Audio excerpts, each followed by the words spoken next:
Kingsley, how are you doing today? I'm excellent. Thank you. Doing well. I have to say, there has been so much in just trying to get this conversation to happen. I'm so happy that we are finally able to make this work.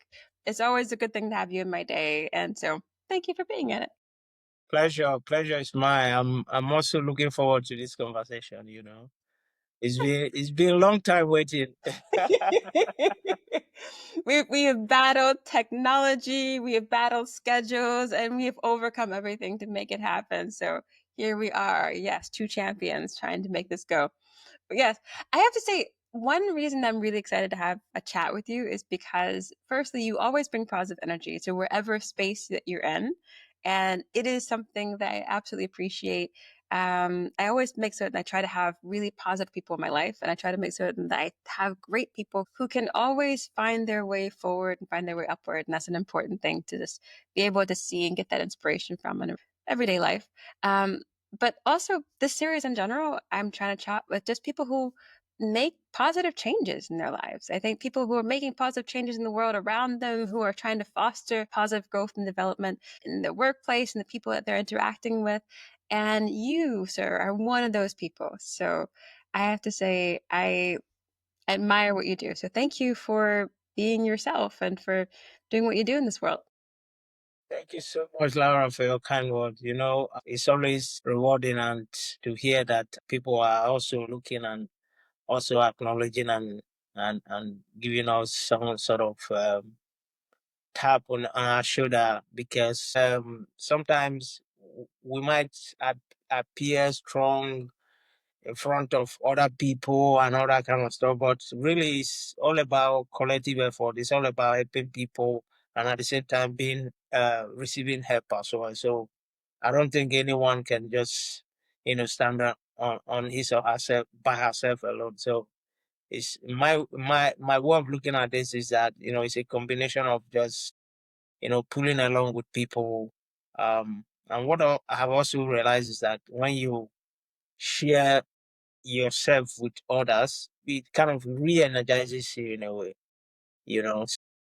It's always a thing where when you can connect, I feel like that's the thing that gives the most energy in general. Like if I were to ever say what the meaning of life is, it would be connection between people. I think that's the most important thing. And community is a very, very important aspect of that for me personally, but then also just in general. And whenever we plug back into each other, whenever we can, you know, we can share our stories, our experiences, our expertise, even just, you know, our attention with other people. I think that's something that does recharge us because it plugs us back into the fundamentals of who we are as people, you know? Definitely, definitely. There's a thing that I also like I try to share with my little one. I think meaningful connection is the most important thing in life because no one does anything by his or herself. At the end of the day, we need each other. Your strength, your greatest strength might be something that I'm lacking, and something that you might need might be something that I'm giving or I could give freely without that costing me anything. So it has always been just connecting with people, making sure that, we support each other in a meaningful way. Because at the end of the day, life, it will sure come to an end. And when it does end as well, it's about the good we do. It's about how we relate with one another. So that's why when I go to these events and do all these things that I do, I'm always looking at a way to actually meet people in such a way that I can contribute, I can create something, not just to take, but to give. And that is something that also like kind of surprises me here in the Western culture, especially in the the Nordic countries, right? I find it really complicated or confusing that like the importance of actually relieving people, like just helping people out, whether it is information, whether it is your time, whether it is just being of help to people I find it here like it's so complicated and so difficult for a lot of people, a lot of them to do here. From the culture where I came from, uh, being able to help someone is very satisfying. You get the point. It's really like it's a way of life. Yeah. Yeah, it's something that I take with me to say, whichever time, whichever place, in any way I can be of help to anyone, I'm so happy. I think we need so much more of that where we are here, I have to say. It's it's actually interesting because I know you were for a while working with Finnish companies to be able to connect and bring different things to various markets in Africa. Um, and it's interesting because there's so much that I think that we would be enriched with if that connection was the other direction a bit more. Yeah. Yeah.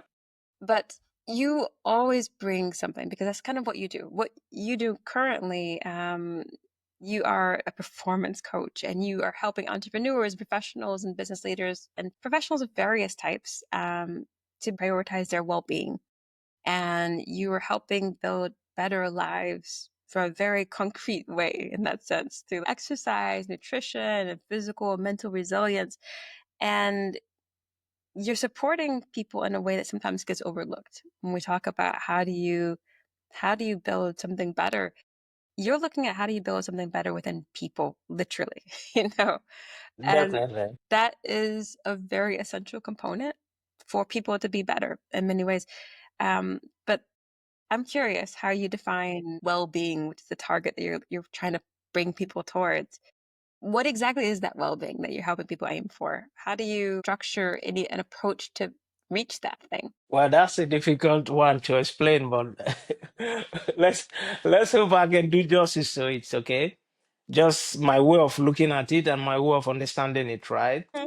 So basically, one would say that well-being is a sort of a holistic concept that encompasses various dimensions of one's life, which in a sense includes, physical, mental, emotional, and social, in my case, spiritual health. So all of this, put together, it's what I refer to as a state of balance and harmony where, individuals feel fulfilled, resilient, and well connected to their environment or even community, right? So well-being can be influenced in so many ways by different factors such as, lifestyle choices, relationship, people talk about work-life balance, that sort of thing. That could also be part of it.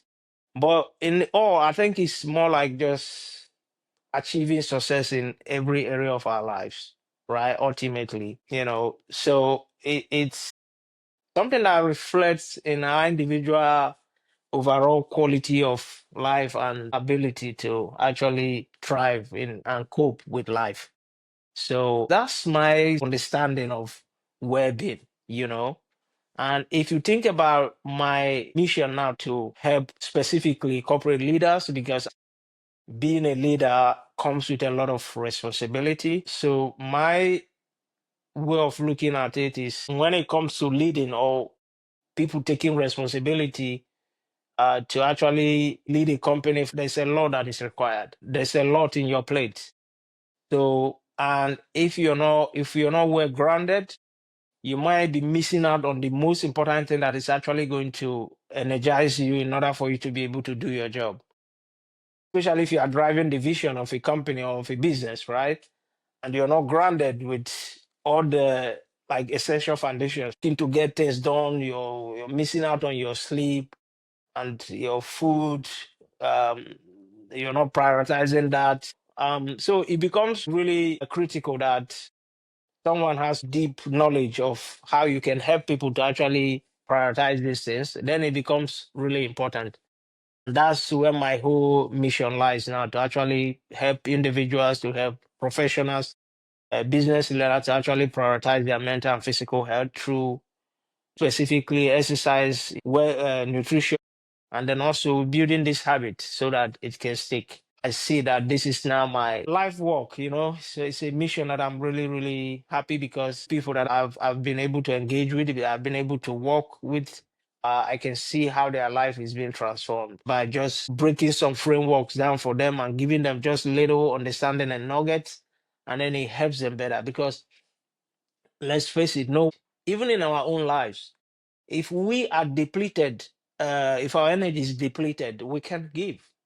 Okay, we can't give from empty cup. We can't give when we don't, when we are not full ourselves.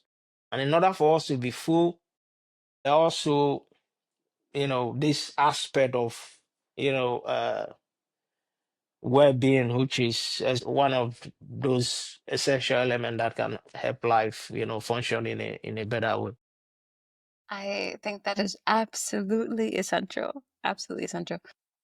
And I felt completely called out when you were talking about like the sleep situation and, not prioritizing these things.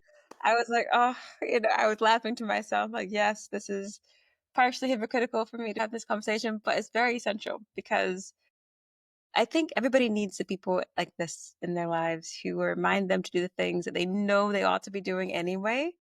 But Mm, sometimes you need that external reminder to be able to say, hey, look, this is important. This is something to prioritize. This is essential for you to be able to reach your goals. People like you who do that, that is something that everybody needs. Every leader needs that kind of person to say, hey, consider this. And in fact, I had a chat with Erica Terranova, who was talking about leaderships and leaders, and the need for them to have those people who are going to tell and give some kind of feedback about how they're doing. mm, Something's right, something's not right. If there's something that they might want to change. Every leader needs those people. So I'm glad that you can be in the corner of people who are building various things and growing different things in their companies and in the world, but then having some focus to remind them to build something good in their own lives as well. mm. But the habits you're talking about, the good habits, that's the hard stuff. The one-off things are far easier, but the habits of things, that's a challenge. Yeah. What's a good habit that you've had to pick up for yourself lately? Um, yeah, I think my good habit that I'm trying to add to the ones that I already have, Mhm. I'm trying now to actually rest a bit more, Mm. okay? Mm. Because I now realize, of course, aging, I'm getting older. So I'm now What? realize, Never. yeah. I don't believe it. It doesn't happen. I'm getting older. I can tell you about it. So I realize now that my sort of recovery time, I need more recovery time than before. And my only way to think about why that is happening is because of my age, if you like. So before I can just go, go, go, go, go, go. Mm. Um, and of course, before you teach others, you make sure you're taking your own advice, if you like. So Mhm. you don't just dish advice that, is convenient, but you're doing the opposite, or you don't even follow what you teach. So people that knows me knows exactly like really straightforward. And when I say something, it stays. So something that I haven't really, kind of prioritized like in a full sense. And the reason why I wasn't doing it that way was because I'm just fine. I'm just feeling good. Actually, there's something that I talk about myself that even my daughter, she knows that like I don't take coffee. Okay. I don't drink coffee. I like tea. And each time I drink coffee, I feel like I'm taking drug because I feel like I should just like it pushes me in even if I take a cup of coffee, I won't be able to sleep. Exactly. It's a thing. Yeah. So Yeah. yeah. So I've said that when I turn 60, that is when I will start taking coffee. Okay. Maybe it will help me that time, but now I think at least I'm good. So it comes to this I'm realizing now that okay, um, for example, when I do long runs that I do, I doesn't feel anything. It doesn't make me tired or anything. So my recovery time is just very short, right? But right now I'm beginning to feel that, I need more time to recover. If I do those intense sort of exercise and, specifically running, because I tend to do a lot of running in between. So now I'm trying to get to that point where, when I do these runs, I have to like give myself time to recover, give my body enough time to recover so I can feel energized in a way, because that is the purpose. So that's one thing I can tell you. That's one habit now that I'm trying to like. I can like tell you that yeah, I'm doing this now. You know. Very good for you. And I have to Mm, say, this is good. You're embracing and supporting your own humanity. It's something we all have to do, right? At some point. definitely, Yeah. definitely. But I think it's important to understand and recognize those changes in yourself. I think Mm, that's a challenge because it's so very easy to kind of get to this point where you have a static idea of yourself and your abilities. You have the static idea of, mm, mm, this is who you are, this is how you are, and this is how you can operate in this world. I think whenever you can reassess that, you could check that and say, actually, maybe I need a little bit more something or a little bit less of something. That's a kind of self-aware awareness that can really, that's what takes you forward in many ways, you know? And so I'm curious about that kind of self-awareness that you have because it's not the only way you've had that self-awareness to realize you've had to make some changes and such. You've made plenty of things. Like you've moved from, you were in Nigeria. I don't know what part of Nigeria you were from, actually. Delta State. I'm from Delta State, but yeah, I grew up in Kano. Kano is the second biggest city in Nigeria. There you go. Yeah. So you're a big Mm. city boy, and you decided to move to a smaller country and have a quiet life instead, apparently. What Isn't that made a? you make that shift? You're like, I just got to leave all this Mm, behind and such, mm, and leave all this community, mm, leave the best jollof rice behind, and go and make your way over to Finland. That's a mm, choice. Best choice. mm, definitely. But what made you make that decision in your life, actually? I tend to shorten it because my reason of living wasn't very conventional one. So it has a lot to do with my situation back home. So basically, I had a tragic incident that happened in my life that led to me losing my parents and one of my younger sister. So I'm now left with four younger sisters. Okay, so I'm the eldest one. So at this point, there wasn't really much that is left in terms of how me and my younger sister are going to cope and taking care of life and everything. And my mom, because they got involved in this car accident, and yeah, so and my mom, she was the one that died last. She was obviously conscious and saying things and telling me, "Hey, you need to take care of your younger ones," and that sort of things. Um, And in Nigeria, it's not more like what you have. There's no welfare state. So if something happened, it can go from 0 to 360 degrees. The change that one experiences. So in my case, it was exactly that I have to leave so that I'm able to look after my younger ones.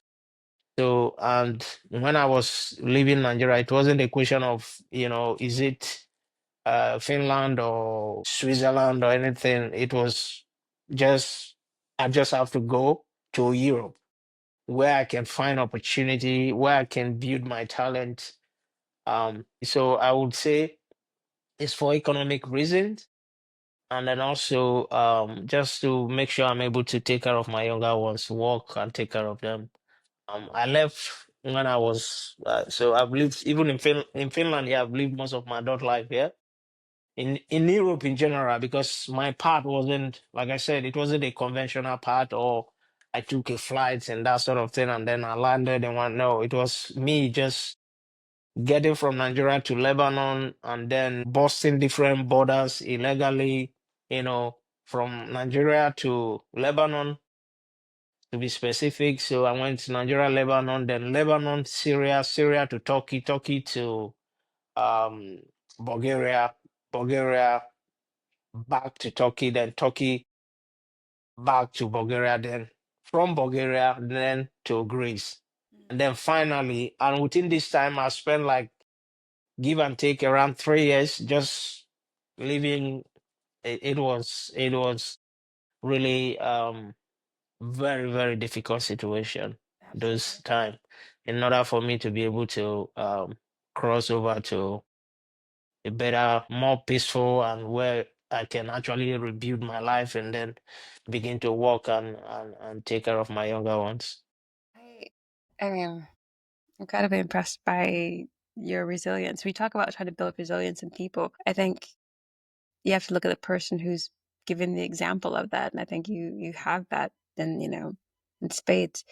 My Thank you. my question so is going to be: Mm, we're talking about like acknowledging one's own humanity and things like this. mm, Um, for you, that's a lot. I mean, that's not for you personally, but like, but that is a mm, whole mm, lot. And mm, then I've had friends who've, inherited siblings in that sense. They've had mm, to like um to deal with changes like that that's happened, and that's been a massive consideration, a massive thing to mm, carry on you in that sense. How do you balance that out? I mean, in the same way like you do for personal training, you have to realize sometimes mm, when a weight is too much, mm, Um, mm. how do you find some way of kind of, you know, building yourself up to that to be able to carry that? And then how do you find some way to make certain that you have the support and, the internal strength to be able to handle that long term? Actually, when because my wife here also has some issues in terms of she got into also a very bad accident that almost killed her, and she was in the hospital for a very long time.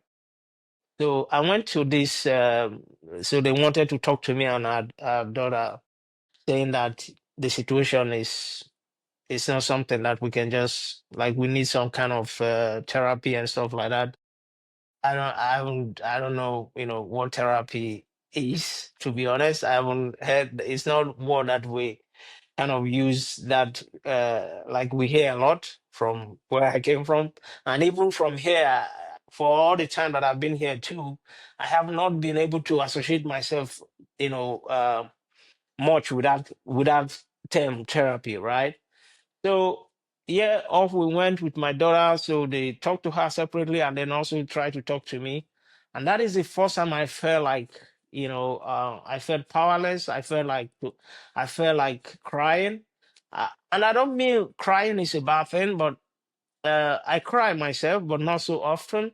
So, but that is the first time I felt like really, really like, wow. So I've gone through all of these things. I've managed to not even considering because for everything that has happened, think about someone who is like a teenager, right? Who is actually because when people talk about being yeah, they are teenagers stuff like that. I don't know what teenager looks like. I don't understand that word teenager because it wasn't part of me.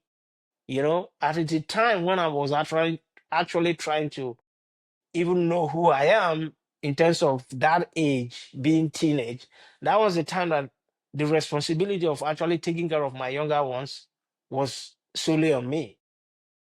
And even the word my mom was saying before she passed was, I know you can do this. I know. And I'm leaving them in your hands. And I'm trusting because I've raised you. So eventually when she passed, everything for more than let's say 15 years, everything that was in my head was what is it that I can do in order for me to take care of my younger ones? That was all what I was thinking. I wasn't thinking if there's someone is hitting me, if anything is people are, dragging me down or anything like that. It felt like nothing like I felt invisible in that way. Okay. And then one other thing that also like really because I just mentioned my experience with the social workers in terms of getting therapy or something like that. Mhm.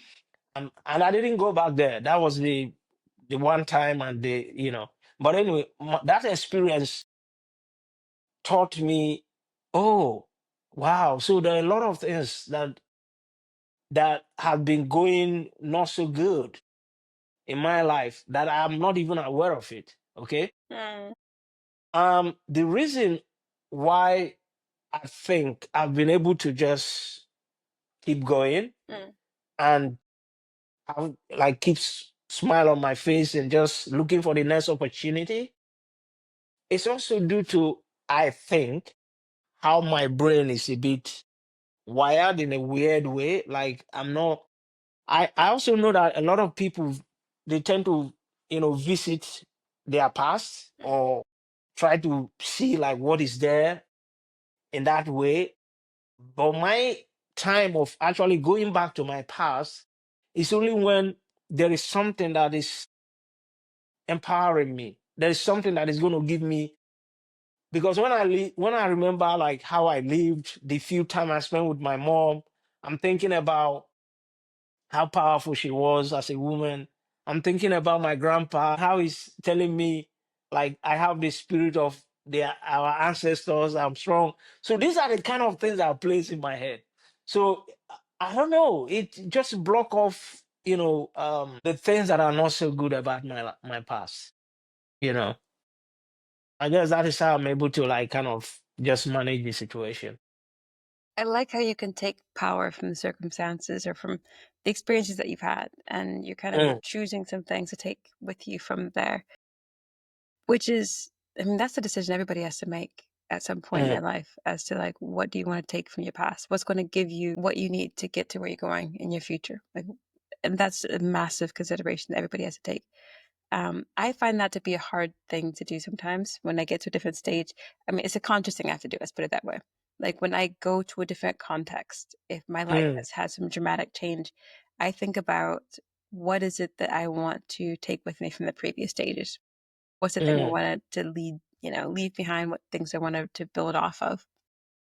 But it's a conscious process. It's not something that, I think everybody does that so well automatically. But the fact that you do, that's amazing.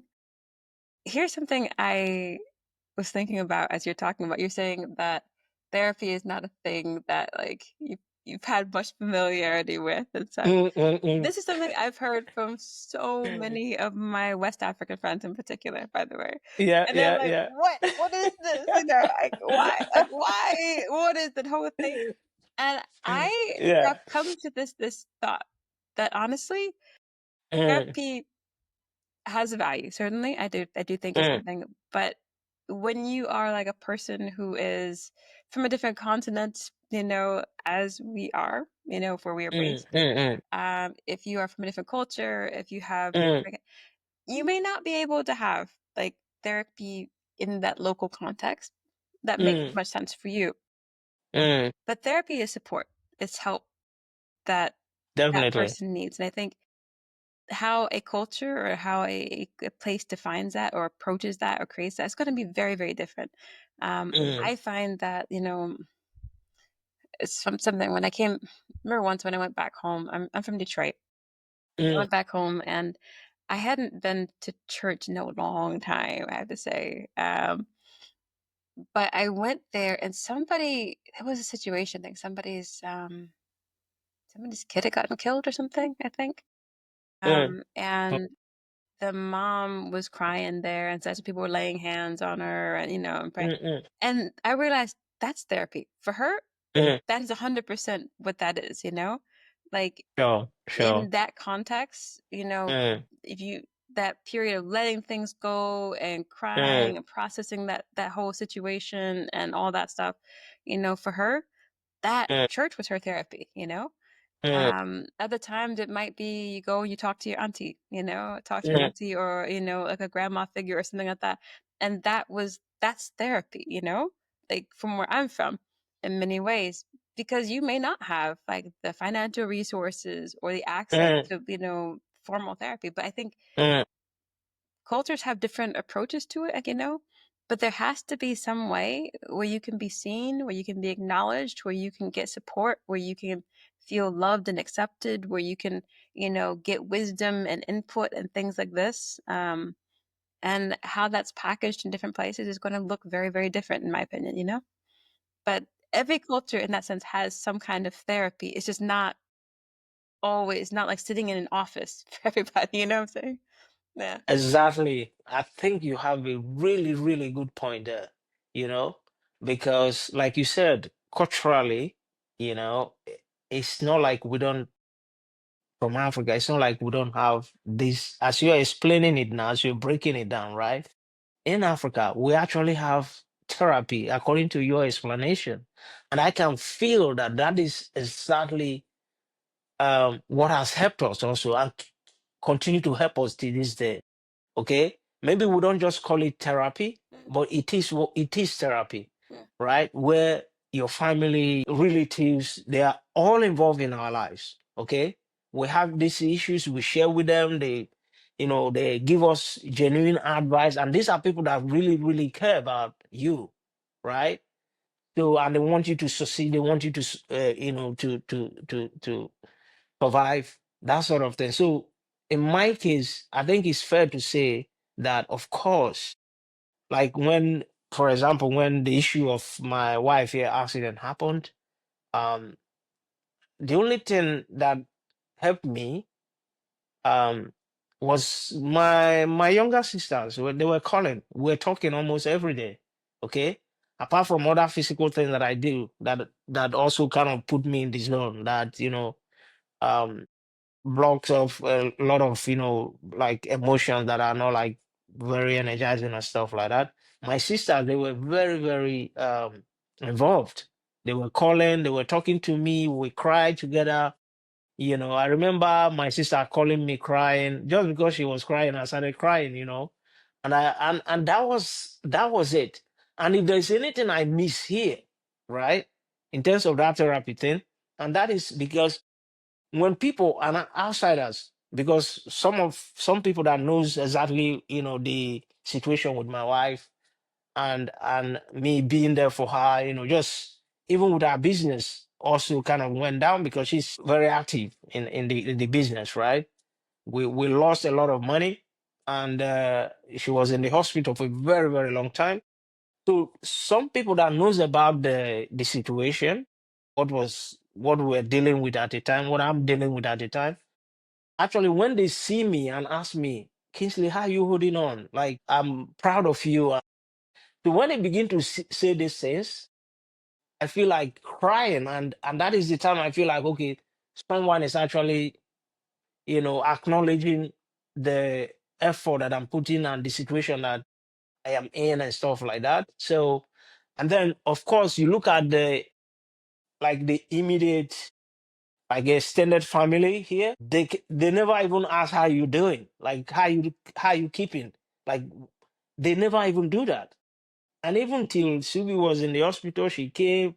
Um, it becomes such that when they ask me like, so what's going on and like this, I said I'm fine. I'll be happy if you guys will just ask me how I'm doing, because that seems to be like really, really difficult, and they never do. So I think that is different people also might need this therapy in a different form or a different way.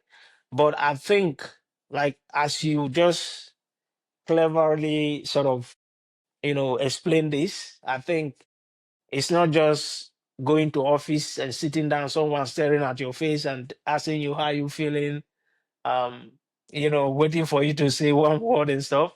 But it's more like, even friends also, talking to you, sharing thoughts with you, giving you some advice, how you can let off things and stuff like that. For me, I find that very empowering. It is. And as we were saying, like, even at the beginning, like connection being the most important thing.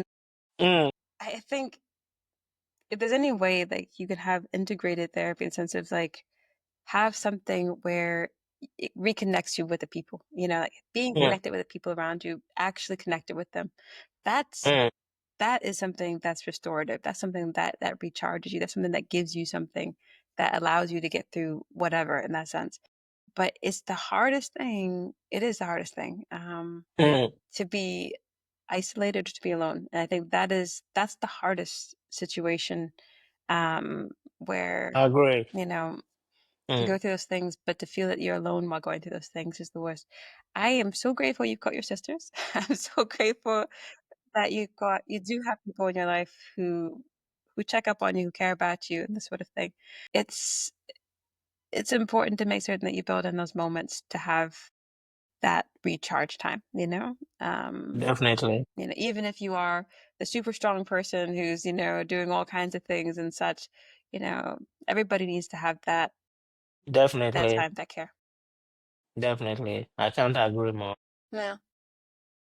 When we talk about like well-being and Mm, wholeness and all these things for people, I think I would love to see more leaders who are in touch with the various kinds of needs that they have. I mean, I've met so many people who they'll work themselves into this weird world where they basically have work and that's it. mm. And and that could be, working 18 hours a day to try to get some stuff done or whatever, and that is their Mm. life. And it is such a thing where I wonder, how do you manage that? How do you sustain a life all by yourself? How do you sustain a life where you are just constantly, you know, just delivering this and doing that and Mm. responding to the demands of things without having the things that replenish? I don't know how people do that. I don't personally. Well, the best way I can say it is that the leaders that actually look after themselves, look after their health, those are the leaders that can actually manage all of these things. Because health is foundational, is the foundation that everything in life can, depend on, right? Once it is broken, once it is depleted, then it's almost impossible to do anything. Okay. Or I was actually as a customer that I was discussing with, and I said that happiness should be integral part of your growth strategy. The thing that keeps you healthy, right? Should be important, and it should be integral part of your strategy, your growth strategy, not just in your life, but in your company, because you can't give anything if you're depleted. You can't give anything if you're not happy. There's no creativity that comes from someone who is angry, who is unfulfilled, who is depleted, who is running on low energy. So Mhm. happiness is the fuel. So I think my way of saying this is that, leadership, it requires a lot. You're running businesses, you need to take care of your family or be part of your family. Because if you focus only on business, your family suffers for sure, or relationship, right? So Absolutely. all of these things, how do you balance them? The only way you can balance them is actually start by taking care of your own health. Because once your health is good, you will have sufficient energy that is required to actually lead, you know. And leadership in itself is character, is being your authentic self, knowing that people can trust and believe in your actions can reflect something positive also in their lives. That for me is the characteristics of, you know, being a good leader, if you like. Yeah. I'm so grateful we've got you here in this ecosystem to be a leader here for people and to help develop and grow folks in the way that they ought to. But I'm curious. I asked this question to everybody, and Okay. I wanted to know what's one thing that you think that anyone can do today to make something better for themselves or for the people around them. I think um, most people don't know what they want, okay, or what they need. And most people also need or want what other people want. And that leads to this depleted energy, burnout, and not finding peace and all that kind of thing. Okay. So if there is one thing that I think that will be very, very valuable, um, it should be setting a standard. Okay. Just know what you want. By that I mean have clarity. Because once you have clarity, things can change and you can adapt as well. But life starts with clarity. Each and every day that I wake up, right? Do you know that if I don't know what I need to do the next day or the day that I woke up, that is the worst day of my life. It doesn't matter what I'm achieving, it doesn't matter what millions, it doesn't matter. None of that matters. The fact that I wake up in a day, I wake up one morning, I know that this is exactly what I'm doing today. I am so happy. And my daughter, or even when they ask me, how are you feeling today? I did this, and I wanted to do these two things today, and I managed to do them. Yay, I'm happy. Right? That's how I'm approaching life.